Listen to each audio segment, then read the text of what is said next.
لوگوں کو جمع کرنے کے لیے آفاق کی ضرورت نہیں ہے، لوگوں کو جمع کرنے کے لیے الطاف کی ضرورت نہیں ہے، لوگوں کو جمع کرنے کے لیے کسی شخص کی ضرورت نہیں ہے، لوگوں کو متحد کرنے کے لیے، لوگوں کو جمع کرنے کے لیے اگر کسی چیز کی ضرورت ہے تو وہ اس لفظ مہاجر اور مہاجر پرچم کی ضرورت ہے۔ یہ وہ پرچم ہے جو تمام مہاجروں کو جو آج بظاہر انتشار کا شکار ہے، ان سب کو ایک پلیٹ فارم پر جمع کر سکتے ہیں۔ یہی وہ پرچم ہے جو 11 جون 1978 کو خامکر یونیورسٹی سے مہاجر نظریے کا پرچار شروع ہوا تھا۔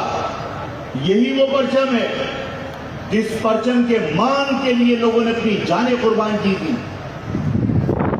میں لوگوں سے ہمیشہ کہتا ہوں کہ شخصیتیں مر جائیں گی، آفاق مرے گا، 100% مرے گا، پیدا ہوا ہے، الطاف 100% مرے گا، پیدا ہوا ہے۔ قرآن ہے، سچا ہے کہ اللہ نے جس کو پیدا کیا اس کو موت کا مزہ چکھنا ہے۔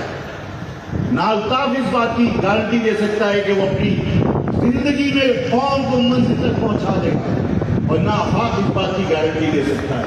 لیکن آفاق تمہیں وہ کچھ دے کر جا رہا ہے کہ جس کے بعد اگر تم اس نظریے کے وارث بنو گے تو آفاق نہیں ہوگا، تو کل تم اس قوم کی قیادت کر رہے ہوگے۔